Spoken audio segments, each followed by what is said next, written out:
di Hulu Sungai Selatan Kandangan, dan kantor cabang Pratama C Tabalong Tanjung. Kemudian ada juga kantor cabang Batu Licin dan kantor cabang Pratama D Kota Baru, Pulau Laut. Tadi Bapak yang sebelum saya berbicara dari Kota Baru ya Pak. Kemudian di Kalimantan Selatan ini memang sektor perkebunan yang paling banyak ya. Lanjutnya.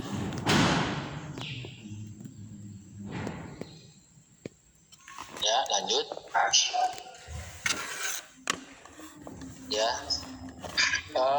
Seperti kita ketahui, ini udah pada tahu semua insya Allah ya, bahwa BPJS Ketenagakerjaan itu merupakan penyelenggara jaminan sosial ketenagakerjaan sama dengan BPJS Kesehatan. Cuman bedanya untuk BPJS Ketenagakerjaan itu menyelenggarakan jaminan kecelakaan kerja, jaminan kematian, jaminan hari tua, jaminan pensiun, dan jaminan kehilangan pekerjaan.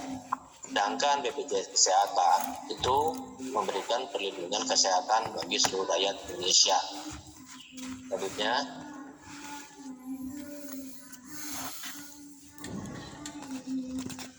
Oke, nah untuk peserta BPJS Ketenagakerjaan itu sebenarnya kita ada 4. Ini kita bahas 2. 4 itu yang pertama penerima upah, kedua bukan penerima upah, satu lagi jasa konstruksi, satu lagi pekerja migran Indonesia. Nah yang kita bahas di sini adalah penerima upah dan bukan penerima upah. Untuk di kelapa sawit ini rata-rata mereka adalah penerima upah karena bekerja di perusahaan-perusahaan. Sedangkan untuk bukan penerima upah ini adalah mereka yang bekerja sendiri dan tidak bekerja pada orang lain ya, termasuk TK Mandiri, kemudian termasuk pemberi kerjanya. Sedangkan penerima upah adalah pekerja pada penyelenggara negara dan pekerja bukan pada penyelenggara negara. Dan maksud dengan bukan pada penyelenggara negara ini seperti perusahaan-perusahaan, usaha perkebunan, tambang ya, dan industri-industri lain. Lanjut. Nah, ini sedikit fakta atau fun fact-nya ya, bahwa luas Kalimantan tadi 38.000 kilometer, atau kalau kita hektarkan itu 3.874. Sedangkan kelapa sawitnya itu adalah 426.000 hektar. Jadi kalau kita presentasikan 11% dari luas wilayah Kalimantan Selatan itu adalah kebun sawit. Jadi cukup luas itu ya, 11% merupakan kebun sawit. Di antaranya 313.000 hektar itu milik perusahaan swasta, kemudian 6.489 hektar milik perusahaan negara. Sisanya yang 106.000 itu merupakan perkebunan yang diusahakan oleh rakyat. Ini data yang saya ambil dari info publik media. Jadi kalau berdasarkan data tersebut, itu jumlah tenaga perusahaan itu di kelapa sawit ini sebanyak 97 perusahaan, kemudian pabrik CPO-nya ada 39, dan penyerapan tenaga kerjanya 71.066. Sedangkan untuk di slide berikutnya,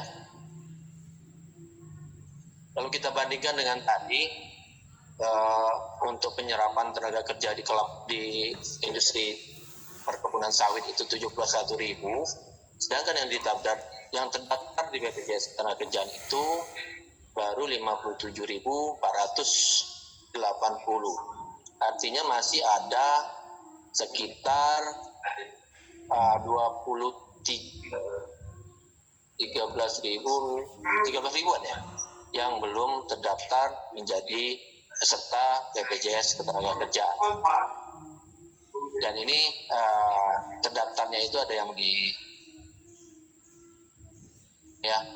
kantor cabang Banjarmasin 17.000, Tabalong Tanjung 729, dan yang paling banyak itu di kantor cabang Batu Licin banyak 30.328. Selanjutnya ya, mungkin teman-teman sudah tahu semua bahwa tadi tentang program BPJS Ketenagakerjaan ya.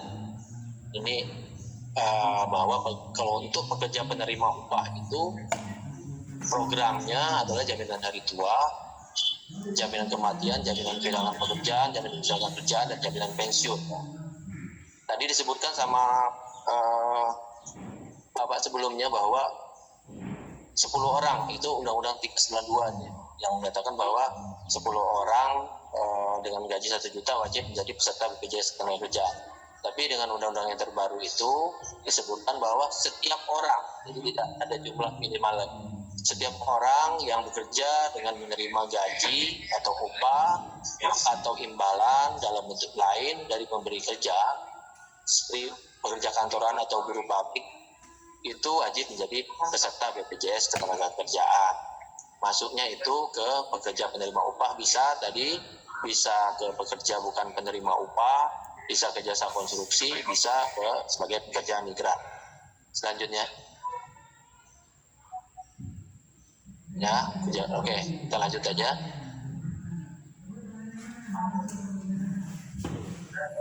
Ya, ini sekilas saja bahwa program yang kita berikan itu yang untuk jaminan kecelakaan kerja itu mulai dari santunan kematian, ada biaya pemakaman, santunan berkala, totalnya 42 juta untuk penuh kematiannya.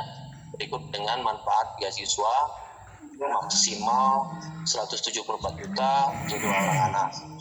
Itu untuk jaminan kematian. Kalau untuk jaminan kecelakaan kerja, berikutnya. Ya, ini untuk jaminan pensiun ya. Kalau jaminan pensiun itu sejumlah kalau diberikan perlindungan apabila dia sudah mencapai usia pensiun dengan perhitungan aktuaria tertentu ya. Kalau dia sudah memenuhi persyaratan. Tapi kalau misalnya belum memenuhi persyaratannya, maka dia akan mendapatkan sejumlah uang yang ditabungkan di BPJS Ketenagakerjaan. Lanjutnya. Nah, ini tadi JKP ya, yang disebutkan bahwa untuk program JKP ini manfaat yang diberikan kepada peserta yang mengalami PHK. Artinya bukan pekerja yang resign ya, bukan juga pekerja yang pensiun, mencapai usia pensiun, tapi mereka yang terkena PHK dan belum bekerja serta memiliki komitmen untuk kembali ke pasar kerja. Manfaat didapatkan apabila peserta memenuhi masa iur program JKP paling sedikit 12 bulan dalam 24 bulan dan telah membayar iuran paling singkat 6 bulan berturut-turut.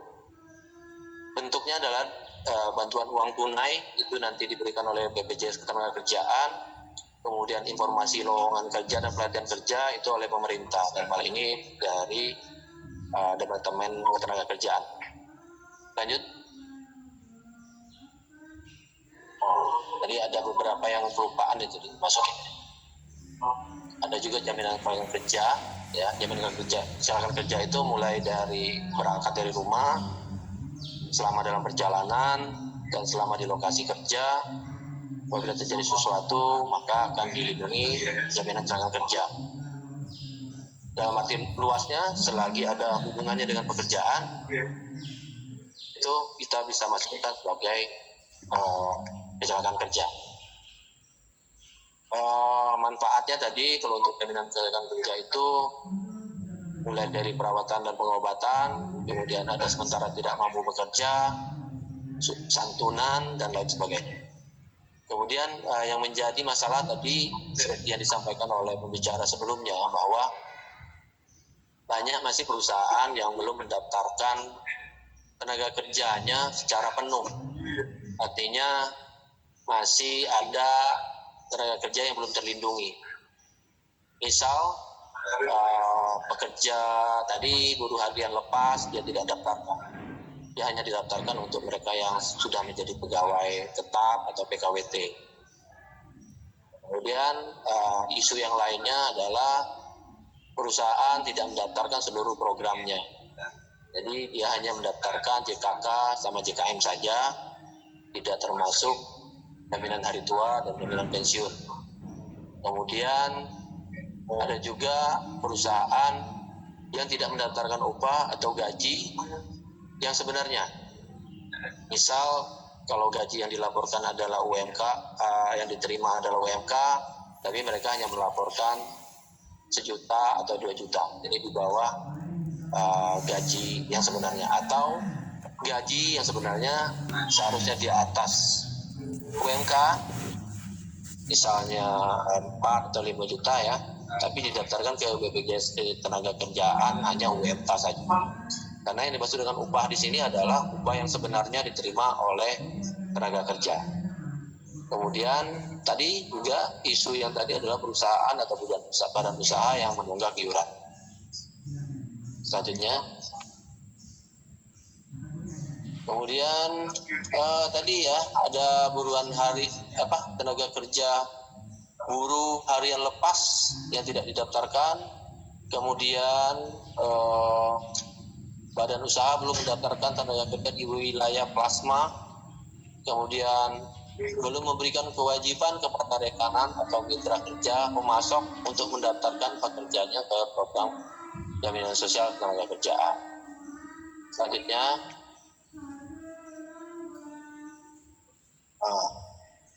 upaya peningkatan kepatuhan jaminan sosial tenaga kerjaan itu dilakukan oleh kami ya, melakukan pembinaan atau kunjungan kepada perusahaan badan usaha secara berkala.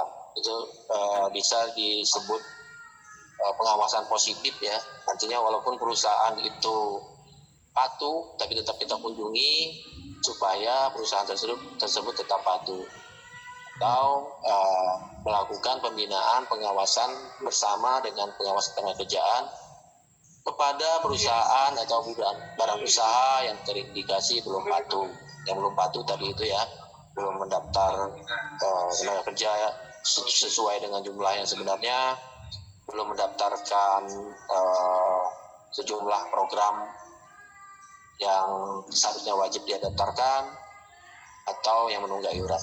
Kemudian melakukan penyerahan surat kuasa khusus atau SKK kepada Kejaksaan Negeri, Kejaksaan Tinggi terkait kepatuhan. Di BPJS Ketenagakerjaan itu ada yang namanya wasrik atau petugas pengawas dan pemeriksa. Jadi tugas wasrik kita yang melakukan kunjungan ke perusahaan untuk perusahaan yang tadi yang berpiutang, yang PDS, yang macet, dan bisa juga kami lakukan kunjungan bersama dengan instansi terkait seperti kejaksaan, disnaker, dan lain-lain. Selanjutnya,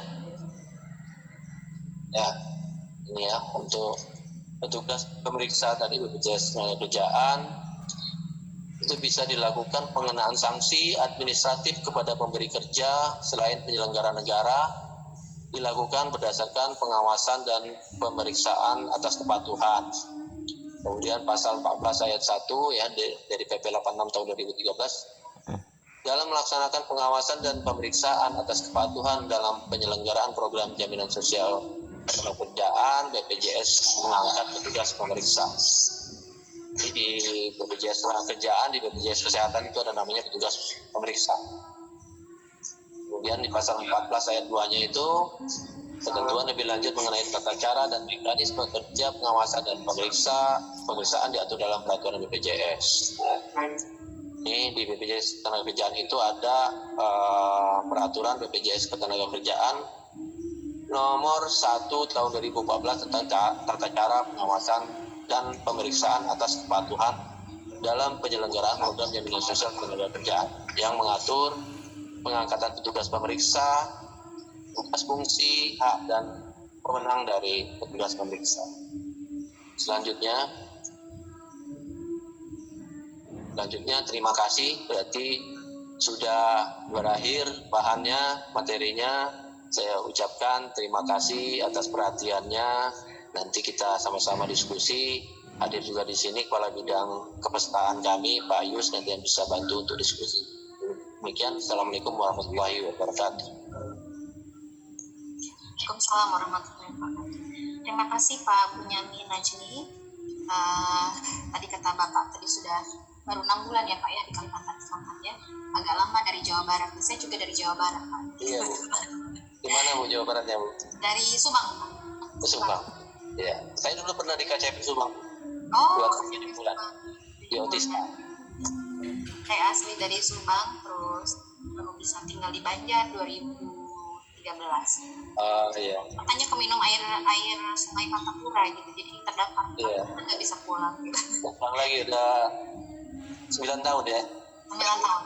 Ya, terima kasih materinya Bapak, sangat padat ya, sangat padat materinya. Nanti teman-teman mungkin bisa menyiapkan pertanyaan, hal-hal yang perlu ditanyakan. Ini mumpung beliau ada di room kita ya, meskipun kita jauh, tapi kita bisa diskusi nanti sama-sama setelah ke materi yang keempat dan kelima.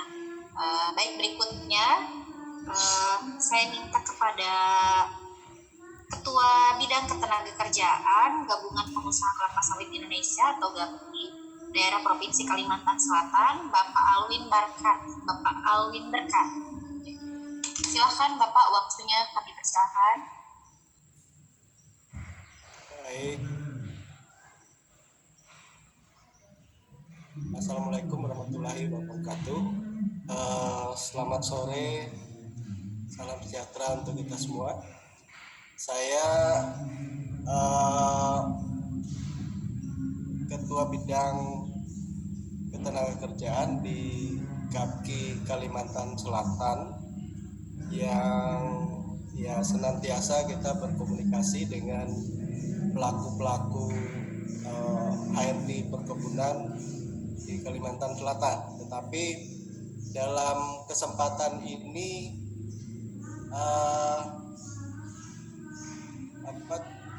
memang tidak semua perkebunan sawit itu menjadi anggota GAPKI. Ya, di GAPKI Kalsel baru terdaftar sekitar 50 perusahaan yang mendaftar menjadi anggota GAPKI. Jadi kami memang tidak bisa mengklaim bahwa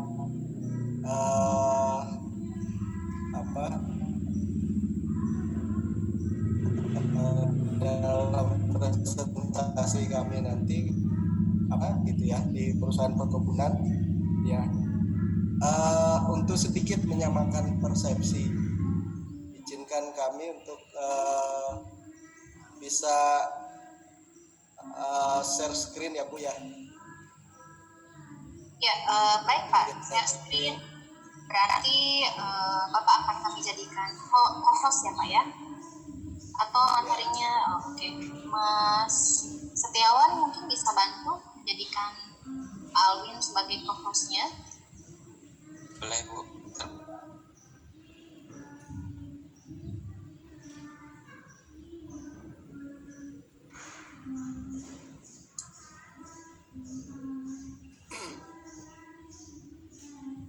Sudah, silakan Pak. Bapak sudah bisa share screen.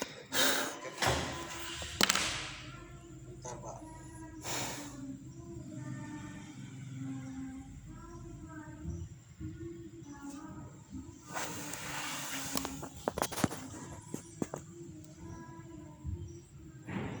Mungkin sudah kelihatan Bapak Ibu? Belum ada Pak.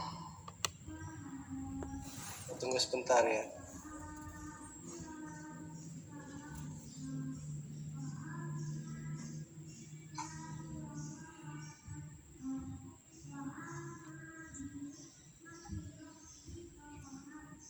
Belum kelihatan ya Bu ya? Belum ada Pak, kalau di tempat saya. Belum Pak. Coba keluar. Bentar.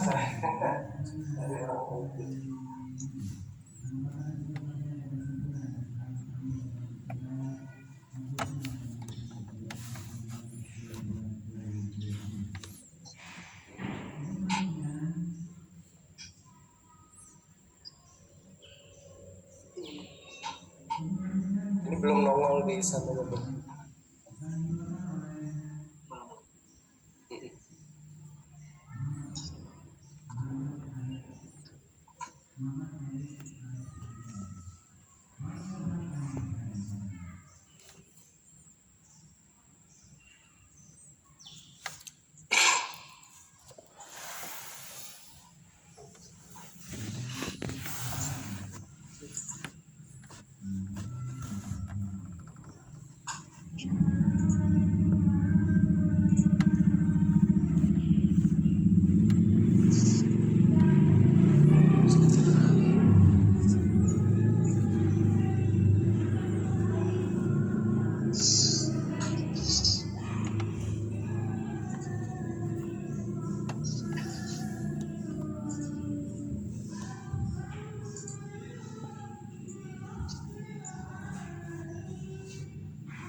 Kalau mungkin ada kendala teknis Pak, bisa share filenya.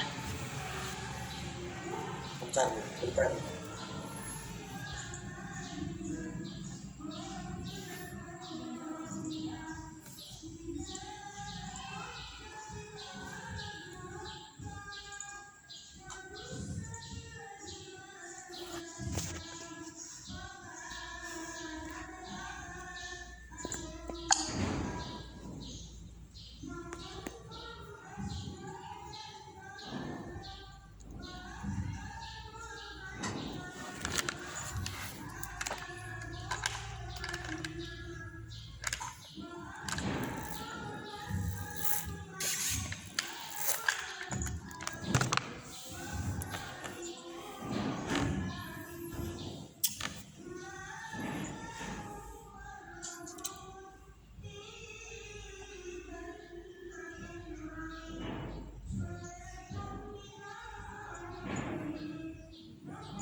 Bisa kirim ke siapa, Bu? Baik Pak, bisa kirim ke Pak Pak Hari aja Pak, Hari. Oh, bisa kirim ke Pak Hari. nanti operator yang Kirim via WA aja Pak.